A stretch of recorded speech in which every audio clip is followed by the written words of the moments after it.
avec Anaïs Gertin-Lacroix. Anaïs, bonjour. Bonjour, Benoît. Regarde là, t'as au moins 10 minutes devant toi. T'es où? Je suis dans ma voiture. Écoute, long week-end de 3 jours, construction. Donc, je suis Non. partie un 35 minutes de plus tôt qu'à l'habitude pour aller à Québec. Puis tu vois, il a fallu que j'arrête pour te jaser. L'enfer sur les routes, Benoît. T'es où? Sur la 20? Oui, je suis sur la 20. C'est bloqué. Ben oui. Mais C'est hier, bloqué. le porte-parole du MTQ me disait qu'il travaillait extrêmement bien, puis il travaillait très fort pour, justement, pour... non, hein? Ben, je sais. Ben, écoute, Parfait. visiblement, ça n'a pas Et marché pour moi, puis je suis pas la seule. Mais là, on savait, un long week-end de 3 jours, mais c'est pour ça que je suis partie vraiment d'avance. C'est tout ce qui est 30, la 20, tout ça, ça reste toujours... C'est toujours pareil. Jamais, je te dirais. Donc, c'est pour ça, dans le doux confort de ma voiture aujourd'hui, Benoît, mais très heureuse de te parler. Je veux juste savoir, là, moi, je suis un père de famille. Est-ce qu'Albert est avec toi dans la voiture? Non. Ah, OK, donc tu vas pouvoir dire tes saletés habituelles. Oh, mon gars est habitué. Il m'en entend, t'inquiète. Ah, j'en doute pas. Hier, on a commencé de parler de bisounes. Oui, exactement. Arrête de dire ce mot-là, s'il vous plaît. Donc, le pénis, on va dire le mot, là, le terme, c'est pénis. Puis, je disais que très souvent, lorsqu'on va dans les bars de danseurs, on n'en voit pas. Et là, c'est vrai, je veux juste rectifier le tir. Dans les bars, dans le village, entre autres, pour la communauté LGBTQ+, les bars homosexuels, là, des pénis, il y en a à grand coup de pénis. Je te dirais, il y en a en quantité, on en voit sans problème. Donc, c'est vraiment les bars de danseurs. Tout dépend, ils sont situés à quel endroit. Je te dirais que c'est très différent. Comparativement à un bar de danseurs, je trouve que tu rentres là-bas, tu sais toujours à quoi t'attendre. Pour les bars de danseurs, c'est très différent. Donc ça, je voulais rectifier le tir à ce niveau-là. Mais le 281 est fermé. Alors, est-ce qu'il existe d'autres bars de danseurs qui n'est pas dans le village? Ben, règle générale, maintenant, c'est pas mal dans le village que ça se passe. Je vais t'avouer que j'ai pas j'y connais pas les autres. T'es pas à jour. Non, je suis pas à jour là-dedans. Qu'est-ce que tu veux? Mais honnêtement, ça coûte tellement cher, Benoît. Les peu de fois que je suis allée, c'était tellement dispendieux qu'à un moment donné, je regarde la bisoune de mon mari. Qu'est-ce que je te dis? C'est gratis. Hein? C'est gratis. Il y a des fois, tu y vas pour le plus cheap. C'est pas toujours la meilleure, mais des fois, quand ça coûte rien, hein, t'en profites un peu. Oh, on me connaît, on le sait, en moi, puis la gratuité, là. Oui, je le sais. Une araignée venimeuse vient au secours des hommes qui ont des problèmes d'érection. Ah oui? Mm-hmm. L'araignée banane, OK, Benoît, qui est un gros 15 cm, là, qui est une des araignées les plus mortelles venimeuses. Là, il y a un produit qui est en train de se faire développer parce que depuis 30 ans, on s'est rendu compte, Benoît, que les hommes qui se font piquer par cette araignée-là arrivent à l'urgence avec des érections, OK? Donc, évidemment, ce sont des érections qui très souvent sont très douloureuses, mais on a vraiment fait une corrélation entre le venin de cette araignée-là et les hommes qui ont une érection. Donc, on est en train présentement de créer un produit, ce serait sous forme de gel que les hommes pourraient s'appliquer sur le pénis et en quelques minutes à peine, ça crée une érection. Donc, ce serait outre le Viagra et les autres pilules de ce monde. Cette fois-ci, ce sera en gel. Et tout ça en raison de l'araignée banane. Qui porte bien son nom. Oui, ben à la base, oui, vu de même, à la base, parce qu'on les voit surtout dans les plantations de bananes, mais là, j'avoue que ça peut prendre une autre tournure lorsqu'on sait qu'on peut s'appliquer ce gel-là sur le pénis. Mais tu vois, Peter, tu sais, celui qui se fait piquer là, dans Spider-Man, là, Peter Parker. Peter Parker, il est dans son petit suit moulant. On dirait pas qu'il s'est fait piquer par une araignée, lui. On regarde, moi j'embarque pas là-dedans parce que mon fils se déguise très souvent en Spider-Man. Fait qu'on dirait que là, je trouve ça bien délicat comme sujet. Mais les enfants, c'est correct. Quand t'es un adulte puis tu te déguises, là, ça peut être gênant. Non, mais il y a plein de gens qui adorent se déguiser, Benoît. Moi, invite-moi pas dans un party déguisé. Là, costumé, c'est sûr à 100% que j'y vais pas. Mais il y en a qui vont volontairement. Ils vont volontairement. Il y a ces gens-là. Oui, exactement. Ouais, on s'est parlé aussi des adultes qui arrivent travailler déguisés dans le temps de l'Halloween. Puis moi, je trouve qu'ils devraient être congédiés sur le champ.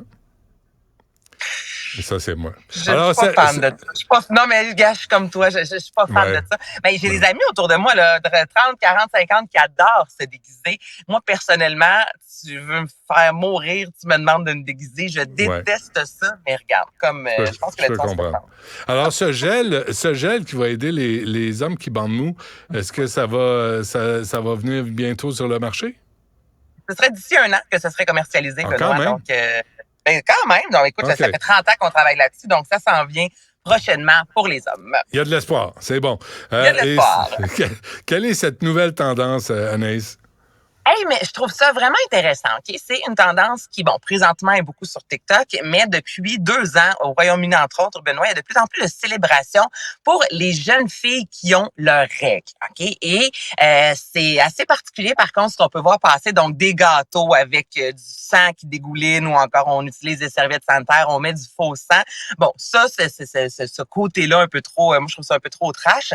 Mais de faire une célébration comme ça, le but, c'est vraiment de démocratiser, pas démocratiser, mais de parler des règles, parce que la plus récente étude faite au Royaume-Uni en 2019 disait qu'une fille sur 5 qui a ses règles se fait niaiser, exemple, à l'école, et que 50% des jeunes filles sont gênées d'aller dire à leur famille qu'ils ont eu leur menstruation. Donc, ces célébrations-là, c'est vraiment pour dire, évidemment, bravo, tu sais, tu passes à une autre étape dans ta vie, mais on se dit de plus en plus qu'on va parler à voix haute de menstruation, de plus en plus qu'on va mettre ça de l'avant, ce sera moins tabou parce que ce l'est encore, on s'entend. Donc, cette célébration-là, je trouve que c'est honnêtement une bonne idée. Puis, on l'a vu quand même dans les dernières années à la télévision. Là, avant, quand on utilisait le petit liquide bleu pour montrer, exemple, une serviette sanitaire, parce que si on met du rouge, ça fait du sang, les gens vont être écœurés, au même titre que les annonces où on voit les jeunes filles se raser. Souvent, c'est du faux poil comparativement aux hommes où on voit la vraie barbe. Donc, tu sais, il y a encore toute cette connotation-là lorsqu'il est question des femmes, soit la pilosité ou encore les menstruations. Donc, de faire ces célébrations-là, de mettre ça sur les médias sociaux. Je sais que tu n'es pas fan de médias sociaux, mais ça vient enlever cette pression-là et cette gêne-là à l'égard des jeunes filles qui commencent à être menstruées. Puis c'est vrai que des fois, ça peut être très embarrassant, surtout quand ça arrive, exemple, en 4e année. Tu sais, autour de toi, il n'y a pas encore beaucoup d'amis qui ont leurs règles. On est encore souvent les annonces de tampons, faut que tu le caches, tu sais, le plus petit tampon possible pour pas que les gens soient au courant que tu as les règles. Donc, je suis pas fan de tendance sur TikTok, tu le sais, mais cette célébration-là, mis à part le gâteau plein de sang, on dirait que ça me tente pas du goûter. Mais sinon, règle générale, l'idée derrière, je trouve que c'est fantastique. Moi, je suis bien d'accord. Mais je pensais qu'on était passé outre de tout ça.